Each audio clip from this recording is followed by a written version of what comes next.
Good morning students. Sunrise education academy में आपका स्वागत है। मैं प्रवीण सोनी। लास्ट टाइम पर बेटा अपन ने किंगडम सिस्टम किया, बायोलॉजिकल क्लासिफिकेशन दूसरा चैप्टर स्टार्ट किया था। उसके अंदर अपन ने 5 kingdom system, 4 kingdom system, 3 kingdom system, 2 kingdom system ये पढ़े और साथ ही साथ 5 किंगडम सिस्टम जो RH व्हाइटेकर के द्वारा दिया गया था, जिसमें मोनेरा, प्रोटिस्टा, फंगी, प्लांटी और एनिमेलिया, इनके क्या करैक्टर्स होते हैं, क्या करैक्टरिस्टिक फीचर है, उनके बारे में अपन ने डिस्कस किया। अब देखो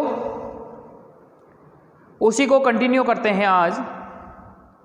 RH व्हाइटेकर 1969 proposed a 5 kingdom classification system. The kingdom defined by him were named Monera, Protista, Fungi, Plantae और Animalia। समझ रहे हो, 5 जगत अवधारणा जो RH व्हाइटेकर के द्वारा दी गई, उनके नाम इन्होंने मोनेरा, प्रोटिस्टा, कवक, पादप और जंतु दिया। द मेन क्राइटेरिया का मतलब इसका क्या मापदंड था, क्या आधार रखा, इनका क्या आधार रखा, ध्यान देना बेटा। The main criteria for classification used by him include cell structure, मतलब इनके अंदर इन्होंने कोशिकीय संरचना, बॉडी ऑर्गेनाइजेशन, मतलब कोशिका कैसी है, प्रोकैरियोट है या यूकैरियोट है, उनका बॉडी ऑर्गेनाइजेशन का मतलब एक कोशिक है या बहुकोशिक है, मोड ऑफ न्यूट्रिशन का मतलब हो गया पोषण किस तरीके से ले रही है, मतलब स्वपोषी है, परपोषी है, समझ रहे हो। रिप्रोडक्शन का मतलब हो गया जनन एवं फाइलोजेनेटिक रिलेशनशिप, जाति वृत्तीय संबंध के आधार पर RH व्हाइटेकर ने 5 जगत अवधारणा प्रतिपादित की और उन्होंने मतलब ये आधार रखा। ध्यान देना, 1969 में RH व्हाइटेकर द्वारा एक 5 जगत वर्गीकरण पद्धति प्रस्तावित की गई। इस पद्धति के अंतर्गत सम्मिलित किए गए जगत मोनेरा, प्रोटिस्टा, कवक, पादप, जंतु थे। कोशिका संरचना, थैलस संरचना, पोषण की प्रक्रिया, प्रजनन, जाति वृत्तीय संबंध उनके वर्गीकरण की पद्धति के प्रमुख मानदंड थे। मतलब इनको उन्होंने मतलब आधार रख करके ये 5 जगत अवधारणा प्रतिपादित की, मोनेरा, प्रोटिस्टा, कवक, पादप और जंतु। समझ रहे हो। अब इनके अंदर जो 5 किंगडम सिस्टम है, मोनेरा है, प्रोटिस्टा है, कवक है, पादप है, जंतु है, अब अपन 1 बाय 1 उनको डिटेल के अंदर करेंगे, उनके अंदर क्या लक्षण हैं, किस तरीके से उनको वर्गीकृत किया गया, किस प्रकार के जीव रखे गए इसके अंदर। ओके, अब देखें, ध्यान देना बेटा। All prokaryotic organism were grouped together under kingdom monera. क्या मतलब हुआ कि सभी जो प्रोकैरियोटिक जीव थे, मतलब प्रोकैरियोट का मतलब मैंने आपको बताया था कि ऐसी कोशिकाएं जिनके अंदर या तो केंद्रक अनुपस्थित होता है या अस्पष्ट केंद्रक होता है। अस्पष्ट केंद्रक का मतलब जैसे मान लीजिए सेल है, सेल के अंदर केंद्रक होता है, केंद्रक के अंदर केंद्रक झिल्ली है, केंद्रिका है, ओके, क्रोमेटिन मटेरियल है, ये सब पाए जाते हैं। लेकिन जो प्रोकैरियोटिक कोशिकाएं होगी उनके अंदर केंद्रक झिल्ली अनुपस्थित होगी। इस वजह से कहेंगे कि अस्पष्ट केंद्रक देखने को मिलता है। समझ रहे हो। जनरली इसके अंदर जो विभिन्न प्रकार के बैक्टीरिया आते हैं उनके अंदर प्रोकैरियोटिक कोशिकाएं होती है। तो सभी प्रोकैरियोटिक जीवधारियों को मोनेरा जगत के अंदर रखा गया।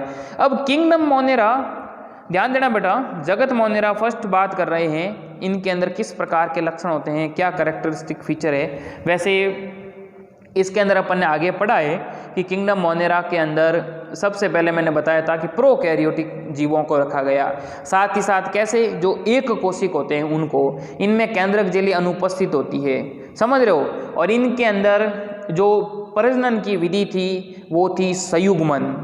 ओके, और क्योंकि लोअर एनिमल होते हैं और इसके बाद में अगर बात करें मोड ऑफ न्यूट्रिशन की, पोषण की विधि की, तो ये मतलब ऑटोट्रोपिक और हेटेरोट्रोपिक दोनों होते हैं। मतलब स्वपोषी भी है, रसायन संश्लेषी और प्रकाश संश्लेषी होते हैं, और परपोषी भी होते हैं। इस तरीके से मतलब इनके अपन ने लक्षण पढ़े थे। इसके अलावा और क्या कैरेक्टरिस्टिक फीचर है, ध्यान देना बेटा। Monera, bacteria are the sole member of the kingdom Monera. मतलब सभी प्रकार के अगर जीवाणु की बात करें, ये सवाल पूछते हैं बेटा कॉम्पिटिशन एग्जाम में, ध्यान रखना कि जो जीवाणुओं को किस जगत के अंतर्गत रखा जाता है, मोनेरा जगत के अंदर। Bacteria are sole member of the kingdom Monera, they are the most abundant microorganism. सभी बैक्टीरिया मोनेरा जगत के अंतर्गत आते हैं। ये सूक्ष्म जीवों में सर्वाधिक संख्या में होते हैं। जो छोटे छोटे जीव है उनमें सर्वाधिक संख्या के अंदर ये जो है ये बैक्टीरिया ही होते हैं। Bacteria are grouped under 4 category based on their shape. जो बैक्टीरिया है, जीवाणु हैं, उनके आकार के आधार पर इनको 4 ग्रुप के अंदर बांटा गया। सबसे पहला है स्पेरिकल। स्पेरिकल का मतलब हो गया गोलाकार, समझ रहे हो, इस तरीके से गोलाकार जीवाणु होते हैं। इनको अगर सिंगुलर है तो उनको कहेंगे कोकस, एक है तो, अब खूब सारे हैं तो कोकई, समझ रहे हो। गोलाकार जीवाणुओं या बैक्टीरिया को इसके अंदर रखा गया। दूसरा है रोड शेप। रोड शेप का मतलब हो गया छड़ाकार। इनके अंदर आएंगे बेसिलस जीवाणु और इस तरीके से, ओके, इस तरीके से खूब सारे जो जीवाणु हैं ये इसके अंदर आएंगे। बेसिलस, सिंगुलर है तो बेसिलस और प्लूरल है तो बेसिलाई। इसके बाद में the comma shape. Comma shape, comma आकार के जो जीव जंतु होते हैं उनमें सिंगुलर है तो विब्रियम और खूब सारे है तो विब्रियो। ये देखो देखें, इस तरीके से कोमा नहीं होता, करते हैं ना, तो ये भी जीव जंतु लगभग इस तरीके से होते हैं।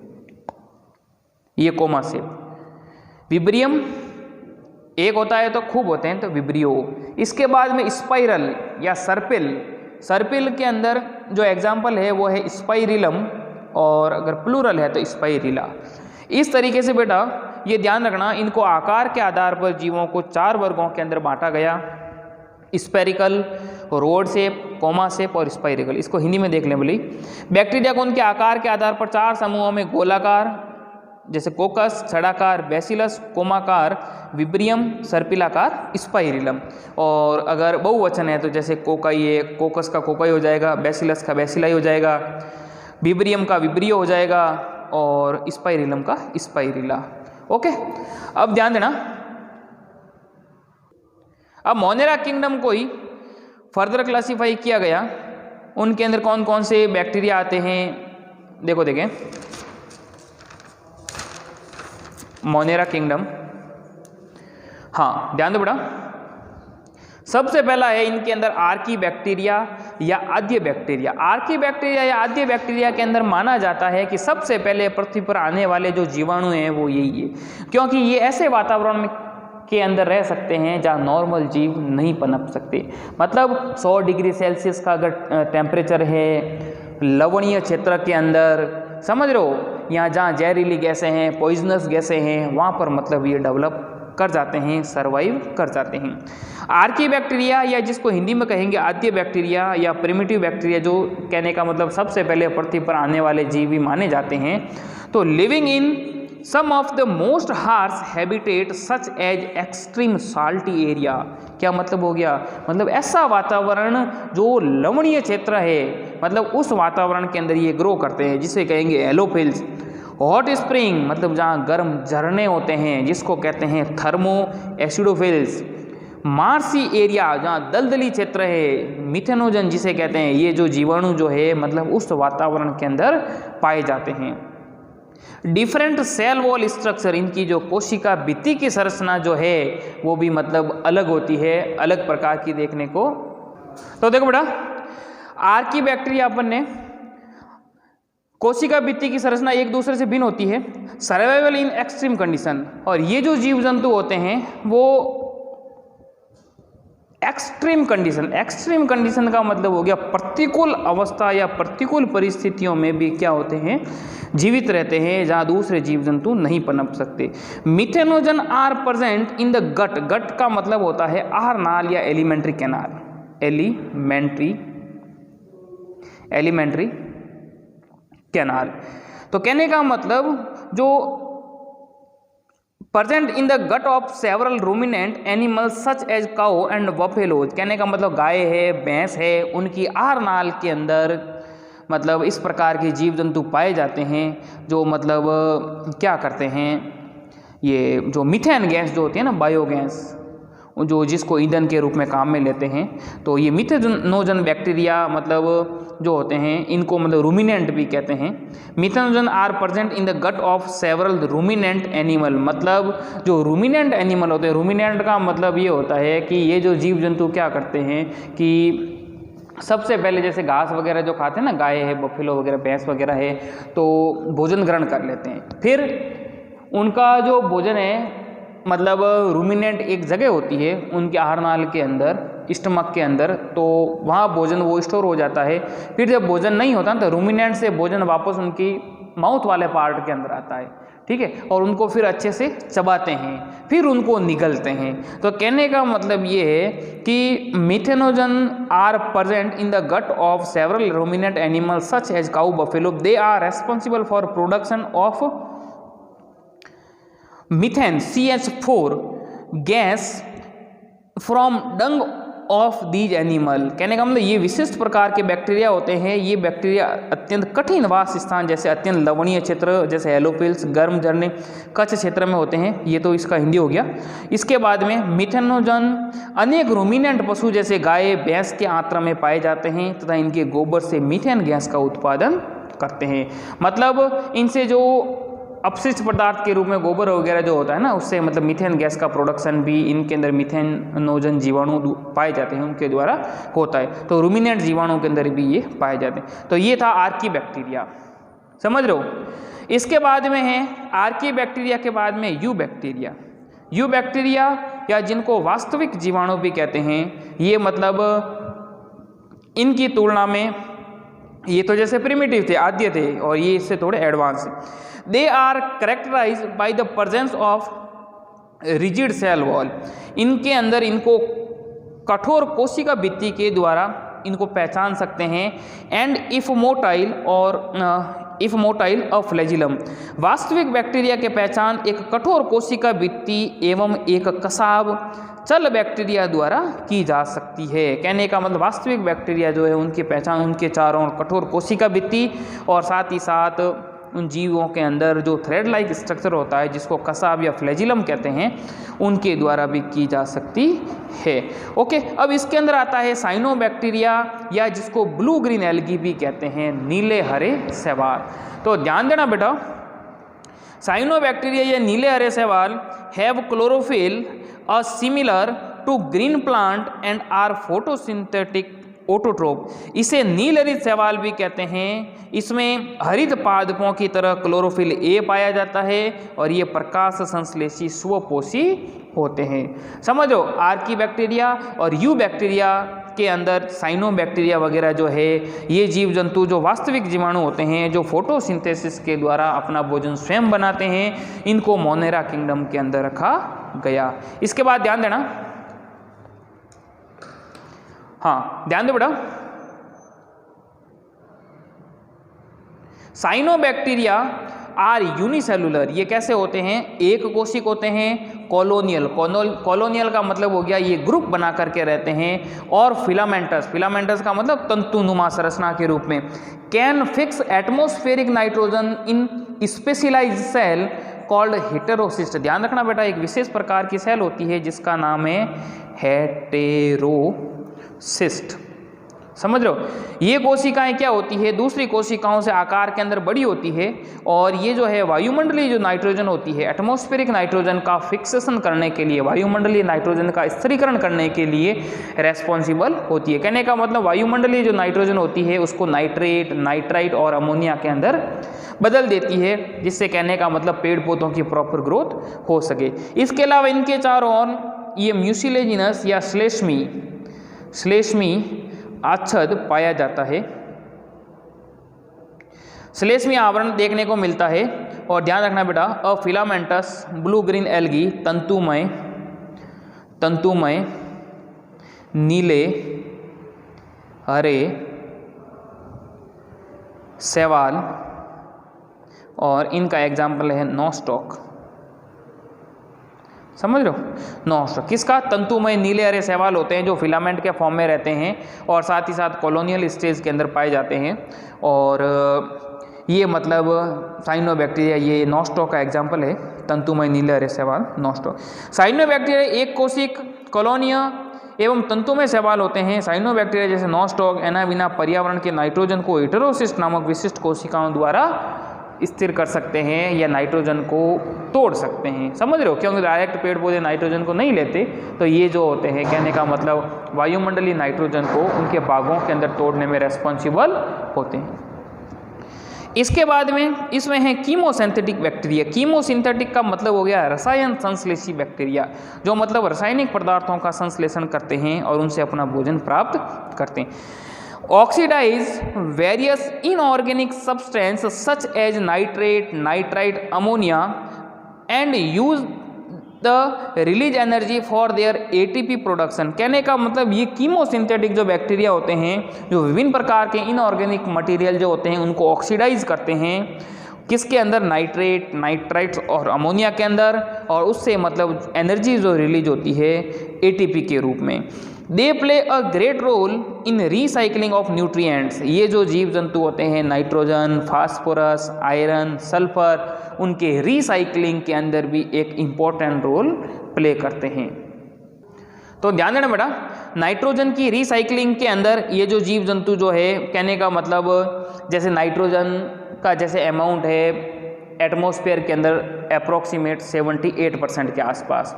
अगर नाइट्रोजन जैसे पॉइजनस गैस होती है, डायरेक्ट पेड़ पौधे नहीं लेते, तो ये जो जीव जंतु जो होते हैं ना, ये मतलब एटमॉस्फेरिक जो नाइट्रोजन होती है, इनको कहने का मतलब इनके भागों में तोड़ते हैं। नाइट्रेट है, नाइट्राइट है, अमोनिया है, फिर पेड़ पौधों को प्रोवाइड करते हैं। पेड़ पौधों से जीव जंतुओं में आती है। जीव जंतुओं से क्या होता है कि जब इन जीव जंतुओं की जब मृत्यु होती है ना, तो ये वापस कहने का मतलब एटमॉस्फेयर के अंदर पहुंच जाती है। तो रिसाइकलिंग के अंदर जैसे देखो बेटा, जैसे ये एटमॉस्फेरिक नाइट्रोजन है, समझ रहे हो?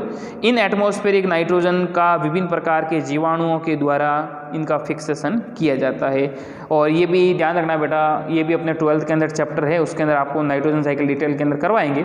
दो तरीके से होती है, एक तो होती है ये जैविक और अजैविक नाइट्रोजन फिक्सेशन, समझ रहे हो?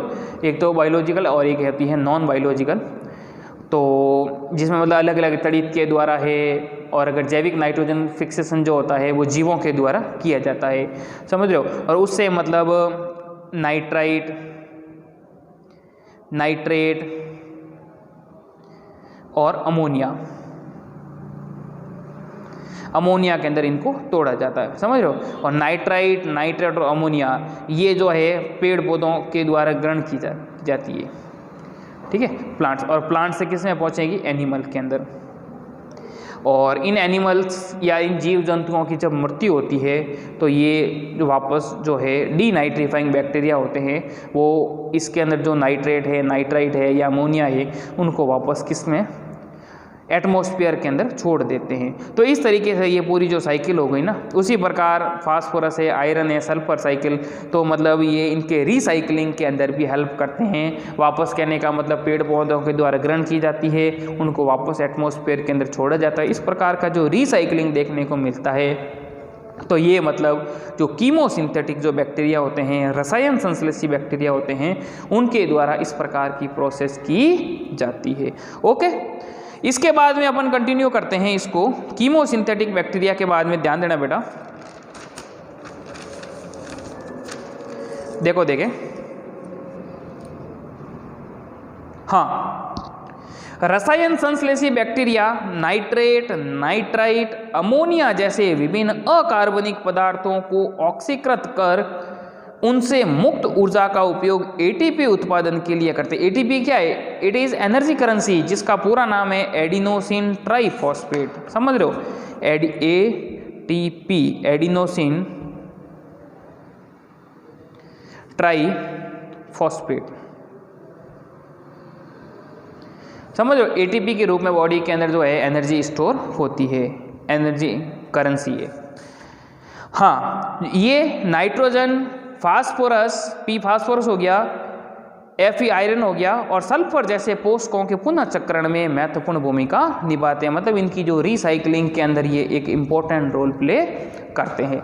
इसके बाद में यू बैक्टीरिया के अंदर ही आता है हेटेरोट्रोपिक बैक्टीरिया, या जिसको कहेंगे परपोषी बैक्टीरिया। परपोषी, पर माने दूसरा, पोषी माने पोषण, जो दूसरे जीव जंतुओं से पोषण प्राप्त करता है, परपोषी, समझ रहे हो इसको हेटेरोट्रोपिक। परपोषी, पर माने दूसरा, पोषी माने पोषण, जो दूसरे जीव जंतुओं से पोषण प्राप्त करते हैं उनको कहेंगे परपोषी, समझ रहे हो। इनके अंदर ध्यान देना बेटा, are heterotrophic bacteria are most abundant in nature, ये प्रकृति के अंदर बहुत अधिक मात्रा में देखने को मिलते हैं। The majority are important decomposers, many of them have a significant impact on human affair. कहने का मतलब ये एक प्रकार से मतलब अपघटक होते हैं या डीकम्पोजर कहते हैं। अपन देखते हैं बेटा रास्ते में चलते हुए रोडों के ऊपर या सड़क के ऊपर जैसे ये कुत्ते मरे हुए पड़े रहते हैं। होता क्या है कि एक दिन, 2 दिन, 3 दिन बाद अपन देखते हैं कुत्ता फूल जाता है, समझ लो 10 दिन 15 दिन बाद अपन देखते हैं कि वो एकदम वहाँ से साफ हो जाता है। लेकिन ये कैसे हुआ है? वास्तव में अपन ने कभी सोचा नहीं सोचा होगा ये कैसे हुआ, क्योंकि इनके ऊपर जो इनकी स्मेल है, इनके द्वारा सूक्ष्म जीव इनके ऊपर अटैक करते हैं। ये डीकम्पोजर ही होते हैं, अपघटक, समझ रहे हो। ये क्या करते हैं, ये इनका भोजन है, समझ रहे हो। ये इनको 10 दिन 15 दिन में खा के साफ कर देते हैं। तो कहने का मतलब एक प्रकृति के ऊपर एक बैलेंस बना हुआ है। अब अगर डीकम्पोजर नहीं होते तो क्या होता, ये जीव जंतु जो मर रहे हैं उनको कौन खाता, समझ रहे हो। तो कहने का मतलब एक पृथ्वी के ऊपर एक डिसबैलेंस हो जाता, समझ रहे हो। तो कहने का मतलब ये है कि ये जो डीकम्पोजर जो है पृथ्वी के ऊपर एक बैलेंस बनाए हुए हैं, प्राकृतिक संतुलन जिसे कहते हैं, इकोलॉजिकल बैलेंस। तो और ये जरूरी भी है, ओके क्योंकि जब पेड़ पौधे जीव जंतुओं की जो मृत्यु होती है, पेड़ पौधे मिट्टी में मिल जाते हैं, जीव जंतु दूसरे जीव जंतुओं का भोजन बनते हैं, इससे ये साइकिलें चलती है, ओके। हाँ, they are helpful in making curd from milk. अब देखो बेटा, दूध से दही बनने में भी ये हेटेरोट्रोपिक बैक्टीरिया रेस्पॉन्सिबल होते हैं मानव के लिए। प्रोडक्शन ऑफ एंटीबायोटिक्स, डॉक्टर के पास जाते हैं, डॉक्टर दवाई देता है, साथ में एंटीबायोटिक्स भी लिखता है। तो एंटीबायोटिक का जो प्रोडक्शन है बैक्टीरिया के द्वारा है, कवकों के द्वारा भी किया जाता है।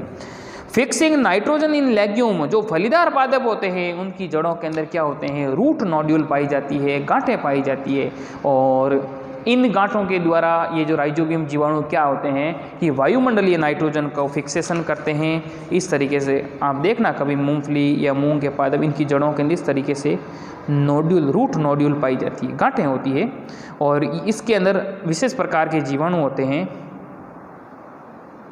जिसको कहते हैं राइजोबियम जीवाणु। ये राइजोबियम जीवाणु क्या करते हैं, राइजोबियम जीवाणु वायुमंडलीय नाइट्रोजन को क्या करते हैं, ब्रेक डाउन करते हैं नाइट्रेट, नाइट्राइट, अमोनिया के अंदर, और फिर पेड़ पौधों को प्रोवाइड करते हैं, ओके। तो इस तरीके से ये लाभदायक भी होते हैं। Production of antibiotics fixing nitrogen in legume, cholera, हैजा, टाइफाइड, मियादी बुखार, tetanus, citrus canker are well known disease cause by different bacteria. अब देखो बेटा, सिक्के के दोनों पहलू है, लाभदायक भी है तो ये हानिकारक भी होते हैं, समझ लो। परपोषी बैक्टीरिया प्रकृति में बहुलता से पाए जाते हैं और इनमें अधिकतर महत्वपूर्ण अपघटक होते हैं। इन परपोषी बैक्टीरिया में से अनेक का मनुष्य जीवन संबंधी गतिविधियों पर महत्वपूर्ण प्रभाव होता है, जैसे दूध से दही बनाने में, प्रतिजैविकों के उत्पादन में, लेग्यूम पादपों की जड़ों में नाइट्रोजन फिक्सेशन में सहायता करते हैं। इसके अलावा बैक्टीरिया के कारण हैजा, टाइफाइड, टिटनेस, ये तो जंतुओं में, पेड़ पौधों के अंदर सिट्रस कैंकर, जो नींबू गुल के जो पादप होते हैं, जैसी बीमारियां भी देखने को मिलती है। तो कहने का मतलब बेटा, सिक्के के दोनों पहलू है, लाभदायक इफेक्ट है तो साथ साथ हानिकारक इफेक्ट भी देखने को मिलते हैं। इस तरीके से ये थे हेटेरोट्रोपिक बैक्टीरिया। फिर अपना मोनेरा किंगडम के अंदर लास्ट टॉपिक आ रहा है माइकोप्लाज्मा। माइकोप्लाज्मा को मतलब इनको जीव जगत का जोकर भी कहा जाता है, क्योंकि इनके चारों ओर सेल वॉल होती नहीं है जीवों के अंदर, और इस वजह से मतलब इसका जो शेप होता है, हालांकि प्लांट के केस में है, लेकिन जीव जंतुओं में जैसे माइकोप्लाज्मा जो जीवधारी होते हैं बैक्टीरिया में होती है, लेकिन इनके अंदर देखने को नहीं मिलती माइकोप्लाज्मा में। इस वजह से इनको जोकर ऑफ एनिमल किंगडम भी कहा जाता है। देखें माइकोप्लाज्मा के अंदर, mycoplasma are organism that completely lack a cell wall, मतलब ऐसे जीव जंतु माइकोप्लाज्मा होते हैं जिनके अंदर कोशिका भित्ति का पूर्णतया क्या होता है, अभाव होता है, कोशिका भित्ति देखने को नहीं मिलती। समझ रहे हो।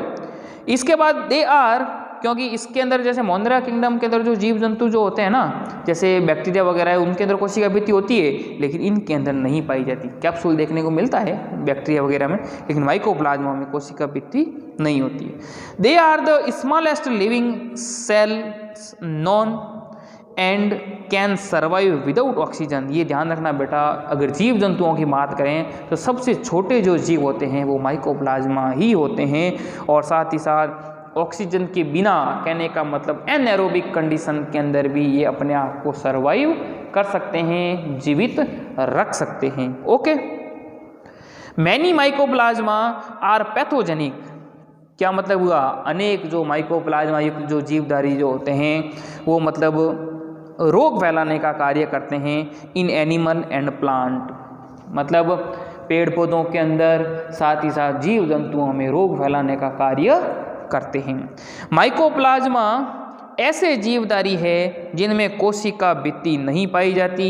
ये सबसे छोटी जीवित कोशिकाएं हैं जो ऑक्सीजन के बिना भी जीवित रह सकती है, ऑक्सीजन के बिना भी जीवित रह सकती है। अनेक माइकोप्लाज्मा प्राणियों एवं पादपों के लिए रोगजनक होती है, मतलब पेड़ पौधों एवं प्राणियों में रोग फैलाने का कार्य करती है। ओके बेटा, तो ये अपना जो था अपन ने किया मोनेरा किंगडम। नेक्स्ट टर्न पर अपन करेंगे प्रोटिस्टा, इसके बाद में फंगी, फिर प्लांटी और फिर एनिमेलिया। R.H. व्हिटेकर के द्वारा जो 5 किंगडम सिस्टम दिया गया था 1969 के अंदर, उसका जो फर्स्ट किंगडम था जिसका नाम है मोनेरा, वो अपन ने आज कंप्लीट कर लिया।